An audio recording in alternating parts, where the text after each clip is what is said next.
Snark Squad, babes. We fucking love you, and we hope you had the most chaotic day. Babes, thank you for joining us, and if you're new here, grab a seat, grab some wine, and let's spiral. If you're listening to this at work, babes, maybe hide your flask. Honestly, yeah, or just like put in one earbud and stare really intensely at an Excel sheet so your boss thinks you're just, deeply focused on Q3 projections instead of pop culture chaos. Literally. And yes, before you guys even ask, the rosé is actively pouring. I have a very, very generous pour right now. Like, do you hear the ice clinking? That is the sound of my survival today. Oh, absolutely. Because the timeline, I swear, it never sleeps. The sheer volume of absolute mess today it's doing way too much. I'm going to comb through so much. Way too much. I looked at my phone at like 7 in the morning and I immediately felt like I needed a law degree, a PR crisis manager, and just a stiffer drink, which is why I'm so hyped that we are launching this. I mean, we had to. We literally had to. We did. Welcome to our new daily celebrity sightings format, babes.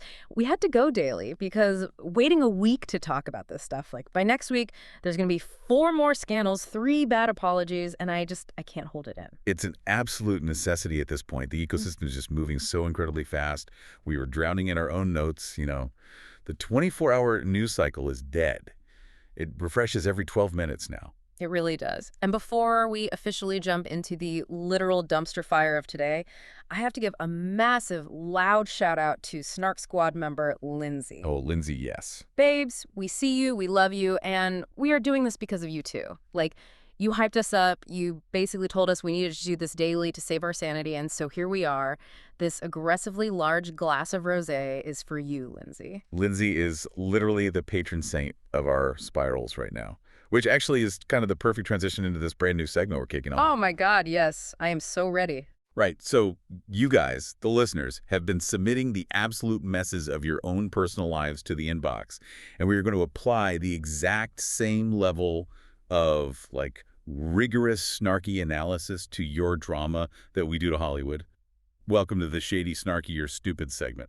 I am so invested. The confessions you guys send in, they make me feel so much better about my own life choices. Like, I thought I was messy, but no. My life is a meditation retreat compared to you guys. Well, let's test that theory. I've got 3 of these. We're going to break them down, judge the implications, and decide if they are shady, snarky, or just straight up stupid. Ready for the first one?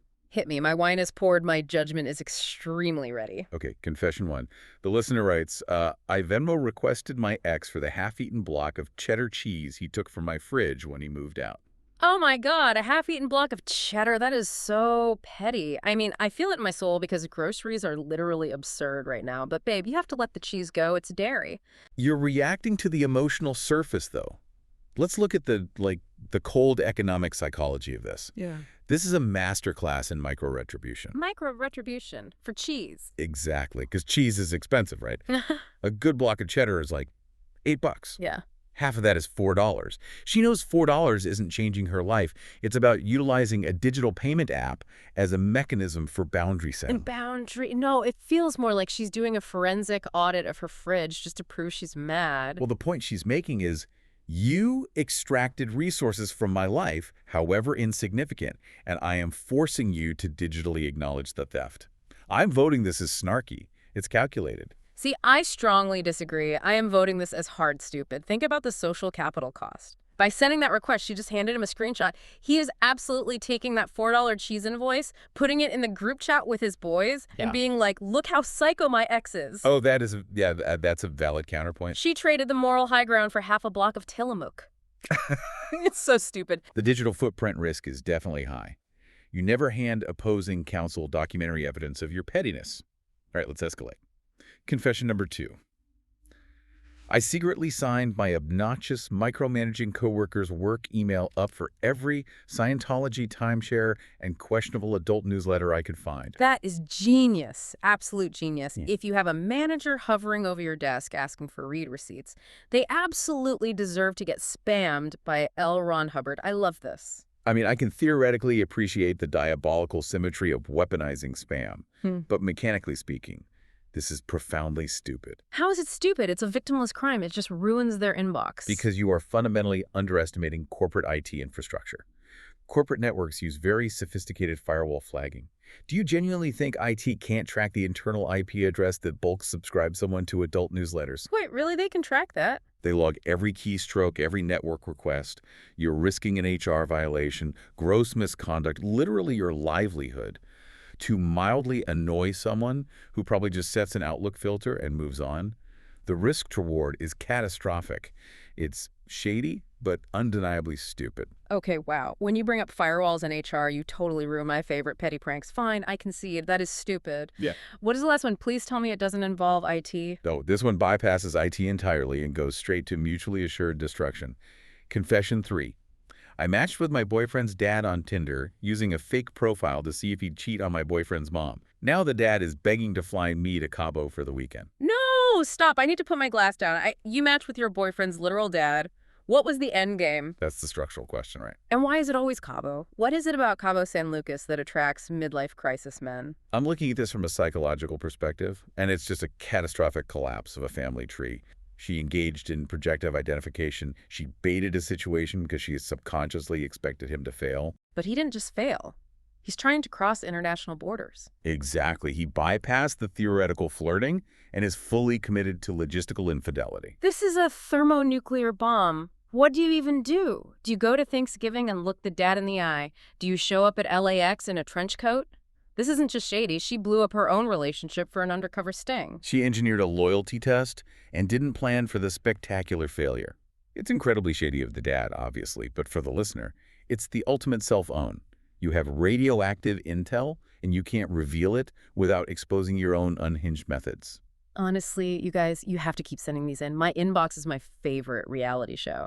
And the Cabo girl, we need an immediate follow-up. Did you dump the son? Did the dad go to Mexico? Keep the messes coming. We need an update immediately. All right, let's pivot from listener chaos to the highly monetized chaos of Hollywood. It's time for the Daily Gossip Recap, and we have to start with the structural collapse happening on reality TV, specifically the expanding universe of The Secret Lives of Mormon Wives. I am so deeply invested in this. Okay, so Chase McWhorter. The man is on an absolute tear. He was just spotted in New York City on a date with Hallie Batchelder, who is this 28-year-old NYC TikToker. And they were actively broadcasting it. Because discretion does not pay the bills in the influencer economy. No, it doesn't. And they met at Coachella, which is like the incubator for these messy crossovers. Right. They apparently kissed during Justin Bieber's set, and Hallie posted on TikTok calling Chase her comfort watch. A comfort watch. The phrasing is so telling. It's insane. He's a 31-year-old divorced dad of 2 from Utah who is constantly in kissing scandals. How is that a comfort watch? When I need a comfort watch, I put on the Great British Baking Show. I don't look at Mormon dad talk for emotional stability. Calling him a comfort watch just reduces him to consumable content, which is exactly how this ecosystem functions. But the web gets even messier. Hallie just went on the Casual Chaos podcast and confessed that she actually hooked up with his co-star, Dakota Mortensen, at the Unwell Winter Games in February. So she's just working her way through the entire male cast of Cello MW. That is exhausting, the logistics alone. And look at Chase's behavioral pattern. He shares 2 kids with his ex-wife Miranda, who was also on the show. And just a few weeks ago, he was doing the entire apology tour for kissing co-star Jesse Draper. He claimed he learned his lesson. He wanted to respect his co-parenting dynamic. And his version of learning his lesson is flying across the country to publicly date a girl who hooked up with his friend. The audacity is breathtaking. We have to ask about the PR optics here. Is Hallie just leveraging a trending reality star to boost her own engagement metrics? Or, more interestingly, is Chase actively executing a heel turn? A heel turn, like in wrestling. Exactly. In reality TV, villains guarantee screen time. His actions right now don't scream, I want to stabilize my family. They scream, I am actively auditioning to be the polarizing bad boy for season 2. It's highly performative and financially motivated. Okay, well, speaking of that specific show, I have to take a super sharp, very serious pivot here because the Taylor-Frankie Paul custody and domestic violence controversy is heavily trending today, and I just have to say, my unfiltered opinion, fuck Taylor if the DV allegations are true. Full stop. I completely agree with you. It's a vital distinction. Like, I am so exhausted by networks and fans sweeping actual dangerous abuse under the rug just because someone is entertaining. If she's abusive, fuck her. Absolutely. We can analyze Coachella kisses all day, but we draw a hard line at physical safety and legal allegations. The dark reality behind these shows gets masked by the aesthetic, and if family court proves those allegations, there is zero defense. Thank you. I just needed to say that because the contrast of these shows is jarring. Okay, taking a deep breath. Let's look at Michaela Matthews, who is literally fleeing Utah. This is a fascinating intersection of influencer culture and complex medical diagnostics. Michaela has relocated to the Westin Resort in Maui to treat her chronic inflammatory response syndrome, or CIS. And to be clear, I feel for her with the chronic illness. She's been super vocal that the environment in Utah just makes her skin flare up horribly, so she packed up 2 of her kids and moved to Hawaii because the climate there makes her feel normal. Let's break down CIS because it explains the extreme move. It's essentially a biotoxin illness. About 25% of people have a genetic mutation that prevents their immune system from eliminating biotoxins like mold or certain fungi, so the body just stays in severe inflammation. Moving to a different climate is a legitimate medical strategy. Medically, it makes sense, but the optics are wild. She is living in a luxury Westin resort, and her next step is some exclusive Swiss detox retreat. She even offered to pay for a chronically ill follower to go to Europe with her. Which perfectly illustrates the massive economic disparity in healthcare. The average person with CIS is fighting insurance for a blood panel or trying to afford a HEPA filter. Meanwhile, the influencer tier allows for geo-arbitrage, moving to Maui and getting Swiss biological medicine. It's like putting a Band-Aid on a broken arm versus buying a private hospital. But hey, offering to pay for a follower shows some self-awareness. If I had syndication money and my skin burned, I'd be at the Westin sipping coconut water too. It's the ultimate privilege. Let's shift to relationship diagnostics. The internet is currently feral over Love is Blind Season 4 couple Chelsea and Kwame. Married in May 2022, and the fans have been absolutely convinced for the past week that a divorce is imminent. The digital forensics are intense.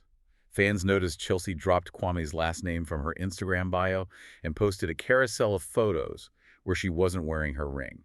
In modern reality TV, that's universally interpreted as filing divorce papers. But she aggressively shut it down. She posted an Instagram story to prove they're fine. But you guys, the picture, we have to talk about the picture. It is arguably the most oddly specific proof-of-life photo I've ever seen. She posts a selfie of them with their dog, explicitly pointing out the 66-degree weather on their patio, and in the background they are sitting next to a literal massive pile of dirt and wood chips. Uncurated perfection. I was crying laughing. Are we really accepting a selfie next to a pile of mulch as proof of a happy marriage? It's so passive-aggressive, like, look, vultures, we're not divorced, we're just staring at landscaping debris. It doesn't scream passion. Actually, from a PR perspective, it is brilliant. It's manufactured authenticity, or anti-PR. Yeah. If she posted a highly produced, perfectly lit yacht photo, the public would scream damage control. Right, they'd think a publicist forced them. Exactly. By posting a wildly unflattering photo next to a dirt pile, it bypasses skepticism. It signals we're so secure in mundane homeownership that we aren't even trying. She probably just took the ring off to do yard work, and the internet extrapolated a legal separation. Okay, when you put it like that, mulch truly is the great equalizer. It's so authentic. All right, I'm topping off my glass because we are pivoting to the Jenner and Bieber cinematic universe, and the wealth and anxiety is giving me whiplash. Let's begin with Kylie Jenner and Timothée Chalamet. They were at Madison Square Garden for a Knicks playoff game, and Timothy is getting dragged for his seating etiquette. And he deserves it. He was sitting courtside directly next to comedy royalty, the literal icon Tina Fey. And he was aggressively manspreading. Yeah. I looked at the Getty images. His knees were in different area codes. It's so disrespectful. You sit next to Tina Fey, you cross your ankles, tuck your elbows, and give her the armrest. It's the physical manifestation of young Hollywood entitlement clashing with legacy talent. But the posture is just a distraction from the narrative leaking from their camp. Apparently, Timothy is pushing for an engagement, and Kylie is shutting it down. Her reported reasoning is so dark. She allegedly told him, when couples get married, things usually start to go downhill. That is bleak. But honestly, look at her family's track record. Can you blame her for seeing a ring as a countdown to a settlement negotiation? She's operating on empirical evidence from her own household. Marriages are volatile assets there. But the detail that breaks the matrix is that Timothy is reportedly asking Kris and Kendall Jenner for advice on how to change her mind. He is going to Kris Jenner for advice on a stable marriage. I can't even process the lack of awareness. It's the height of irony. Let's look at the Kris Jenner monetization model. She is the architect of the most televised, dramatic relationships of the century. If you want a 72-day marriage that nets $20 million in syndication, you go to Kris. If you want a quiet, successful union, she is the last person you consult. He thinks he's a boyfriend, but he's just a cast member in her portfolio. And speaking of Kris Jenner, she is on the warpath today. Furious. Aggressive brand protection over her own face. Radar Online claimed that the $100,000 facelift she got 15 years ago from Dr. Stephen Levine is, quote, slipping. And it was so specific. It claimed she had a refresh last year, but the structure is failing. And the worst part, the rumor said she was mad that Denise Richards and Lori Loughlin are aging better than she is. Which is a hyper-localized Beverly Hills insult. To be compared to Aunt Becky in a college and retention contest, Kris went on Khloe's podcast to mount a full auditory defense, calling it a flat-out lie and defending her doctor. It's like a real estate developer defending a skyscraper's foundation. If I paid $100,000 for my face, I'd scream into a microphone too. The foundation is solid. Leave Denise Richards out of this. Your real estate analogy is perfect. Kris Jenner's face isn't just a face, it's a corporate asset. It sets the baseline for the family's beauty brand valuations. Meanwhile, Khloe is actively burning bridges. Yes. Khloe told Kris to permanently cut all communication with Lamar. Netflix documentary. He claims he originally married Khloe for fame and insinuates she exaggerated her role in saving his life after his 2015 overdose at the Love Ranch. I have to spiral for a second. The unadulterated audacity of this man. She put her life on hold. She was personally cleaning up his literal crack pipes so hotel staff wouldn't leak it to TMZ. She lived in his hospital room for 4 months, and he rewrites history for a Netflix check. It's a devastating attempt to rewrite a documented historical record. His team claims he only said it because he was contractually obligated to do press and needed an angle. That makes it worse. Exactly. Stating he married her for fame shatters the tragic love story narrative they profited from. From a crisis management perspective, Khloe is entirely justified. He actively attacked the person who legally and medically managed his life support. Disgusting. Okay, palate cleanser. Hailey Bieber just secured a massive bag. A textbook corporate exit strategy. She sold her skincare brand, Rhode, to ELF Beauty for a $1 billion valuation. A billion with a B. And she's staying on to expand it to Europe and Brazil, which is a nod to her mom's home country. But the insane part is she built and sold a billion-dollar company before her baby, Jack Blues Bieber, even turned 1. Let's look at why ELF paid $1 billion. Customer acquisition cost, or SAC case, is skyrocketing. Traditional brands spend millions on ads just to find one buyer. Hailey bypasses that. Her built-in audience means her CAC is zero. ELF is buying direct access to a demographic that implicitly trusts her. It's a masterclass in leveraging influence into actual equity. Love seeing a female founder secure that bag. But we have to pivot to our collateral damage segment because the business of celebrity breakups is getting dark. We need to dissect the Lexi Brown situation. She is a WNBA star for the Seattle Storm, and she's been violently dragged into Megan Thee Stallion and Klay Thompson's split. It's a nightmare for Lexi. So Megan dumped Klay, blasted him on Instagram for cheating and mood swings. But then internet trolls completely fabricated a rumor that Lexi was the other woman. And it escalated terrifyingly fast. Lexi had to hire private security because she was getting credible death threats. She released a denial saying she's never even been in the same room as Megan, and her relationship with Klay is strictly a professional friendship. But the core issue is the silence from Klay and Megan. That makes my blood boil. Lexi is screaming into the void, and Klay and Megan, the only people who know the truth, are letting her get ripped apart. This is the information vacuum in crisis PR. When principals don't speak, the public projects blame onto secondary characters. If you are Klay Thompson and a female peer is getting death threats because of your messy breakup, how do you sit on a boat and stay silent? It is cowardice. I don't care if lawyers say don't engage. It takes 30 seconds to tweet. Lexi has nothing to do with this. Leave her alone. PR teams advise strict silence to avoid fanning flames. But there's a difference between legal liability and moral obligation. His silence is weaponized. It allows a black female athlete to be collateral damage for his own reputational crisis. Total failure to protect women.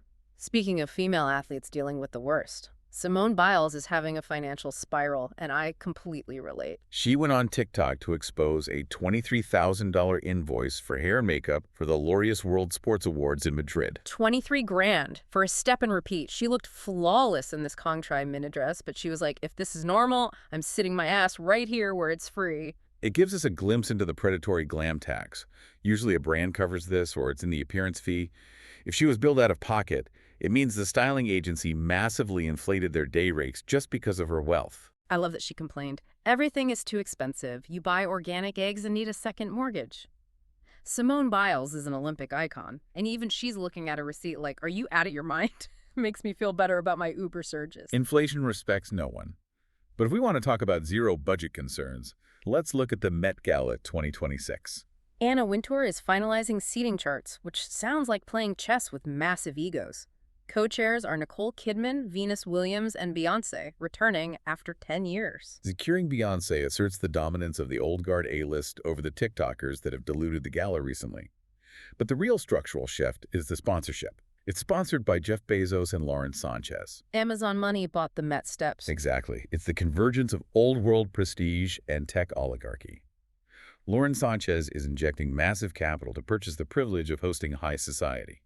The tech billionaires aren't just attending, they're underwriting the institution. Okay, babes, prepare yourselves. I'm pouring the rest of the bottle. We are moving into bizarre legal battles and true crime whiplash, and the tonal shift is heavy. The news cycle takes no prisoners. Let's start with Justin Baldoni versus Blake Lively. The pre-trial hearing for their December 2024 sexual harassment lawsuit just happened. It's so messy. Blake claims Baldoni's Mean Girl smear campaign cost her $300 million in lost profits. $300 million is an astronomical figure to prove in court. They have to project lost endorsements, box office points, equity in her companies. But Baldoni's defense is insane. They legally labeled Blake a bully in court documents. They argued her current unpopularity is her own fault, and their evidence was that Instagram joke she made mocking Kate Middleton's Photoshop fail. From a legal perspective, they're looking for a superseding cause to break the chain of liability. They're saying the Kate Middleton joke ruined her career, not Baldoni. But using a royal family Instagram joke to defend against workplace harassment claims? It's the kitchen sink method. Throw everything at the wall. It's legally flimsy and creates terrible optics. It screams, she's unlikable, so I couldn't have harassed her. So messy. And speaking of messy workplaces, Howard Stern is in an NDA nightmare. He's being sued for $2.5 million by his former executive assistant, Leslie Kuhn, alleging a hostile work environment and immense pressure. And the pressure wasn't just emails. She had to manage his Hamptons estate, which included wrangling his wife Beth's feline rescue, 50 foster cats. My brain would short-circuit managing Howard Stern and 50 cats. Stern is fighting back, calling it a shakedown, and releasing emails showing she signed an NDA. He's framing it as a hush-money attempt. Classic NDA versus hostile workplace. But wait, 50 Cent is facing extortion claims that sound like a movie. Monique Mayers, a 12-year employee, is suing him. She claims she was fired because she refused to hide his assets during his bankruptcy. And she claims he wanted her to file a fake police report to frame his own bodyguard for stealing his car and $600,000 in cash. If true, he wasn't using her as an assistant. He was coercing her into federal bankruptcy fraud and filing false reports. 50 Cent denies it, saying it's extortion. But detailing a specific $600,000 framing plot is incredibly granular for a fabricated lawsuit. Too specific to make up. We have to track that discovery. Okay, deep breath. Trigger warning. We have to talk about the Noah Beck family. A massive fall from grace. Haley Beck, Noah's sister, was fired from her teaching job at Centennial High School. The police report is sickening. She engaged in a relationship with a male student and used Apple Pay to send him $630 for oral sex. The report called it straight prostitution. A catastrophic failure of professional safeguarding. And the rot infects the whole family.